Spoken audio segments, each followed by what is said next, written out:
Bonjour à tous, c'est toujours un plaisir d'être avec vous. Je remercie bien sûr Madame Zienne, professeur Senoussi pour l'excellente organisation et pour l'invitation.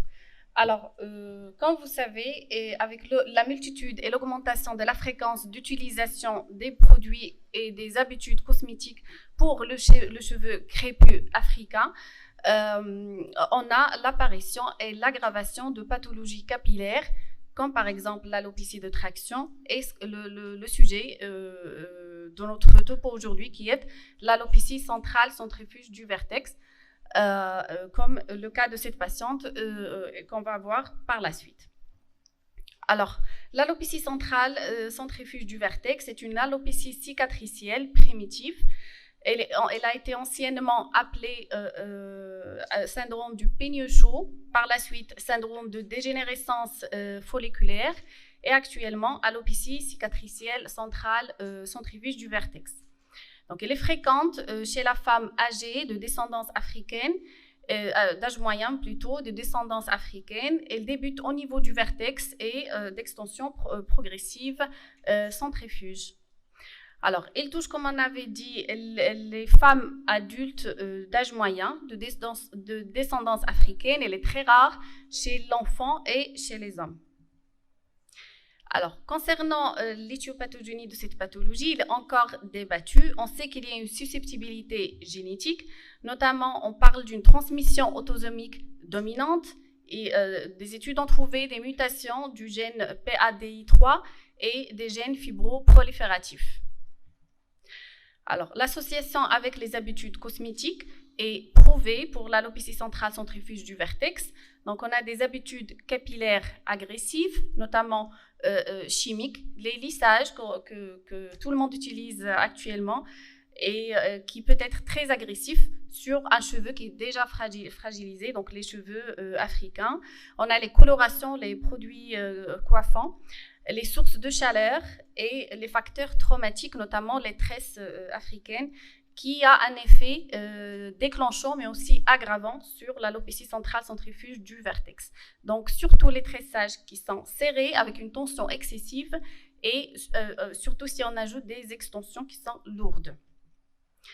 Alors, pour cette pathologie, on sait aussi actuellement qu'il y a des comorbidités.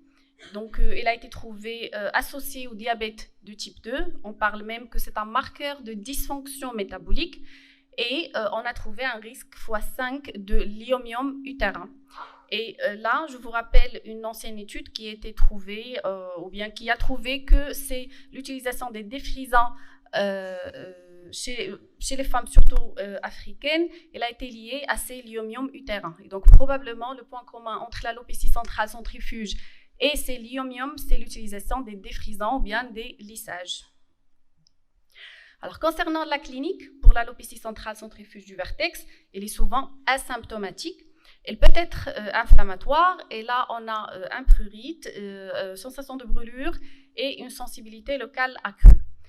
Dans la forme classique, le début, elle est bien sûr au niveau du vertex.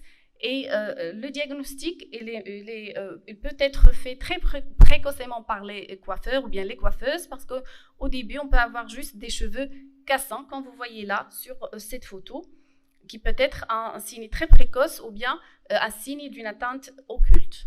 Après, bien sûr, on a l'extension progressive jusqu'à avoir donc, une alopécie qui est visible. Donc, ça peut évoluer vers des formes très étendues, comme le cas de cette patiente que vous voyez, donc atteinte de la zone du vertex frontal et aussi occipital. Une forme qui a été publiée récemment, c'est l'alopécie en plaques ou bien patchy.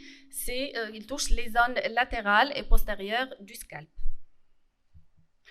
Concernant l'intérêt de la trichoscopie, donc on va le voir à travers quelques cas cliniques. Donc le cas de cette femme de 26 ans qui n'a pas d'antécédent et qui a consulté pour la diminution de la densité des cheveux au niveau du vertex, mais aussi avec quelques plaques occipitales. Voilà la trichoscopie. Bien sûr, on a évoqué en premier l'alopécie centrale centrifuge du vertex. Et qu'est-ce qu'on a sur la trichoscopie? Alors, on a une variabilité du diamètre de la tige pilaire. On a des squames péripilaires, comme vous voyez là. On a des points gris péripilaires. et même un point noir là qui est noyé dans les squames avec absence de follicules pileux sur certaines zones et donc le début d'une alopécie cicatricielle.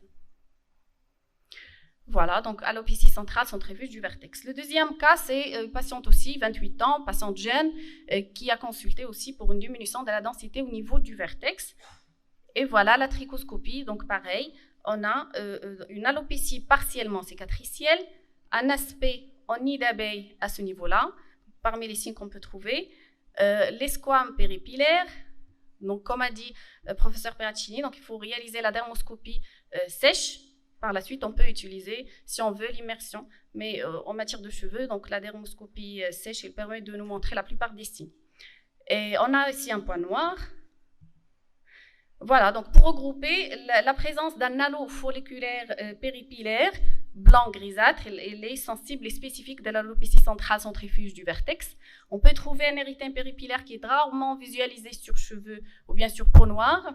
On peut trouver aussi des ondes blanchâtres sans structure, absence de follicules pileux, des cheveux cassés et des points noirs. Et ça doit être un signe précoce, donc il faut le chercher si la patiente est demandeuse ou bien dans le cadre de dépistage pour éviter les atteintes étendues.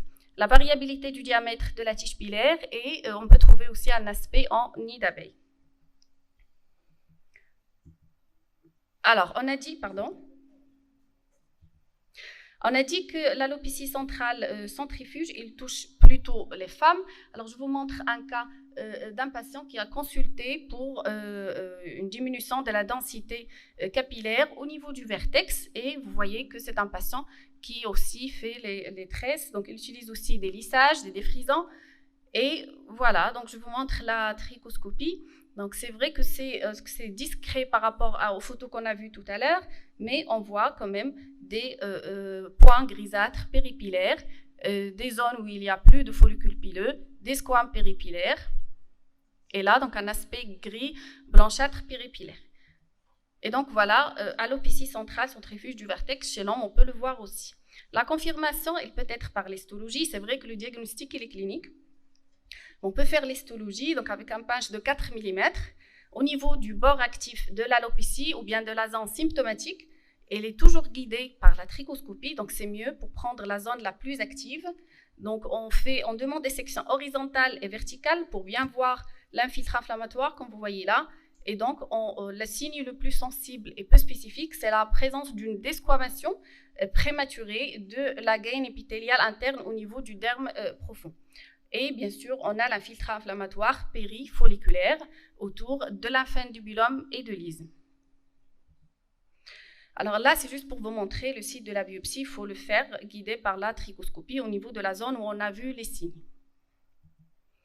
Les diagnostics différentiels, vous les savez, donc les alopécies cicatricielles, donc le lichen surtout et le lupus, les alopécies non cicatricielles, l'alopécie androgénétique, le stade débutant, si on a des squames, un prurite et des cheveux cassants, il faut toujours éliminer la ténie, surtout chez les femmes très jeunes, et l'alopécie de traction, qui est une alopécie très fréquente dans ce contexte. Alors, je vais vous montrer quelques... Voilà, on va parler de ces diagnostics différentiels. Je commence par l'alopécie de traction. Je vous montre une photo clinique et on voit là le signe de la frange. Il y a des cheveux courts qui sont restés là, qui ne sont pas tirés parce qu'ils sont courts. Donc, c'est un signe clinique qu'on appelle le signe de la frange et qui peut nous orienter. Et bien sûr, la trichoscopie, on a les gaines coulissantes et le signe de flambeau, comme le flambeau. Donc, on a un aspect blanchâtre péripilaire. Et là, je vous montre aussi ce cas. Donc, cette patiente qui a consulté pour un prurite du cuir chevelu. Alors, les photos que j'ai trouvées au niveau de la zone frontale, donc je me suis dit une alopécie de traction un peu discrète.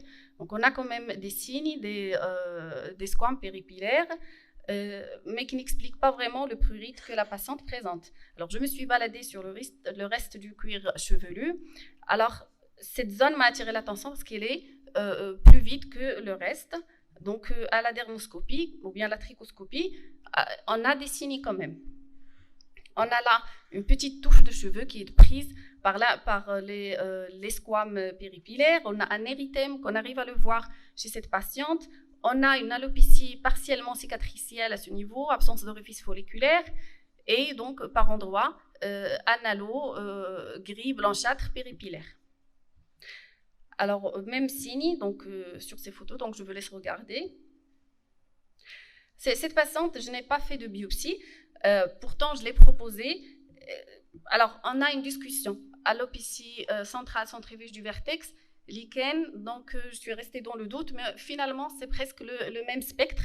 Donc il y a des écrits dans la littérature qui disent que c'est la même chose. En histologie, on trouve les mêmes signes, histologie et en immunohistochimie aussi. Alors, histologie identique, dans les deux on trouve un infiltrat lymphocytaire périinfundibulaire, une fibrose périfolliculaire et une diminution de la densité folliculaire. Dans l'alopécie centrale centrifuge du vertex, on peut trouver en plus les unités folliculaires qui sont normales avec préservation des glandes sébacées, mais ce n'est pas un critère distinctif. Bien sûr, interprété en fonction du contexte clinique. La prise en charge thérapeutique, c'est comme le lichen, presque la même chose. Les objectifs thérapeutiques, c'est de stopper la progression de la maladie, de préserver le potentiel capillaire, de minimiser la perte des cheveux et de favoriser la repousse. Première ligne thérapeutique, on a les corticoïdes topiques, les corticoïdes intralésionnels, les cyclines, donc la doxymycine, 200 mg par jour pendant 3 mois, l'hydroxychloroquine et le tacrolimus aussi associé au minoxidil. Dans les cas résistants, on peut utiliser les immunosuppresseurs comme le mycophénolate mofétyl, cyclosporine ou bien le thalidomide. Et dans les cas très inflammatoires, on peut utiliser de courte durée de la cortisone. La place du plasma riche en plaquettes, donc en association bien sûr aux autres traitements, et stimule la repousse, l'angiogénèse, la prolifération et la régénération cellulaire. Les données sont limitées pour l'alopécie centrale centrifuge du vertex, mais il y a des rapports de cas qui ont prouvé l'efficacité, 3 sessions à 1 mois d'intervalle, et ils ont même remarqué la diminution de la densité de novo après l'arrêt du traitement. Donc, ils parlent aussi du traitement d'entretien du PRP dans cette pathologie. Dans les formes inflammatoires, c'est souvent une dermatite séborrheique qui est associée. Alors, on conseille le lavage du scalp au moins chaque semaine ou bien chaque 15 jours avec un shampoing antifongique, kétoconazole 2%, pour diminuer le prurite aussi les squames. Et bien sûr, hydrater les cheveux qui sont déjà fragiles avec un shampoing hydratant, les après-shampoings adaptés. Alors, des traitements émergents, on a trouvé que la metformine topique peut être efficace, donc 10% en crème pendant 4 à 6 mois, et là, stimuler la repousse des cheveux dans des zones traitées dans une étude. Alors, le mécanisme, c'est la médiation de la fibrose. Comme effet indésirable, on a l'irritation et la sécheresse, mais qui sont diminuées par l'application d'hydratants. La greffe de cheveux associée au PRP, ça peut être une piste thérapeutique. Dans les formes, donc ça rejoint le lichen, ce qu'a dit le professeur Perraccini, les formes non inflammatoires, avancées, stables, après un bon contrôle sous les autres traitements. Avec, bien sûr, là, on ajoute qu'on peut faire une histologie confirmant l'absence de l'infiltrat inflammatoire. Parce qu'il y a toujours le risque d'inflammation sur greffe. Donc, on a des cas actuellement, par exemple, de lichen sur greffe pour l'alopécie centrale centrifuge. Donc, on n'a pas assez de recul. Les traitements d'entretien, il faut toujours l'éducation thérapeutique parce qu'on a dit que les habitudes cosmétiques, ça peut être un facteur aggravant, mais aussi un facteur déclenchant, mais aussi aggravant. Donc, l'arrêt de l'utilisation des produits défrisants, des lissages et des sources de chaleur. Arrêt des habitudes capillaires traumatisantes, probablement les remplacer avec des méthodes de coiffage simples. On parle du natural hair. Et les méthodes avec un minimum de traumatisme. Actuellement, on parle de ce qu'on appelle les tresses en boîte. Il apparaît que ça entraîne moins de traumatisme parce qu'on fait la traction sur un petit carré, moins que de faire sur une grande longueur. Donc, et aussi l'intérêt des perruques. Les traitements d'entretien, on en a parlé tout à l'heure, la minoxidil d'un 5% pour prolonger la phase anagène. Et on a vu dans les photos trichoscopiques qu'il y a une miniaturisation associée. Le traitement topique avec les dermocorticoïdes 3 fois par semaine, les shampoings antiséborrhéiques et bien sûr l'hydratation des cheveux. Les stades avancés, on peut conseiller les cheveux synthétiques, les méthodes de camouflage et la micropigmentation. Alors, pour terminer, je vous montre aussi ce cas. Donc, je vous ai montré tout à l'heure. Alors, cette patiente utilisait le traitement de première ligne thérapeutique, trichoscopie avant le traitement. Alors, après le traitement, voilà le résultat qu'on peut avoir. Donc, c'est une pathologie qui répond au traitement si on a fait le diagnostic précocement.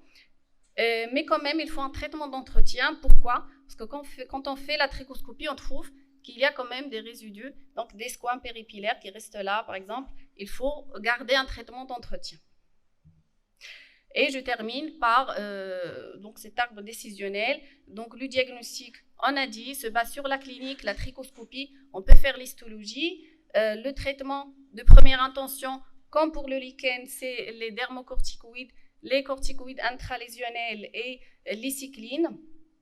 On peut ajouter un shampoing antiséborique aussi. S'il y a une réponse thérapeutique, on passe au traitement d'entretien. Sinon, on passe au traitement plus ou moins lourd, les immunosuppresseurs.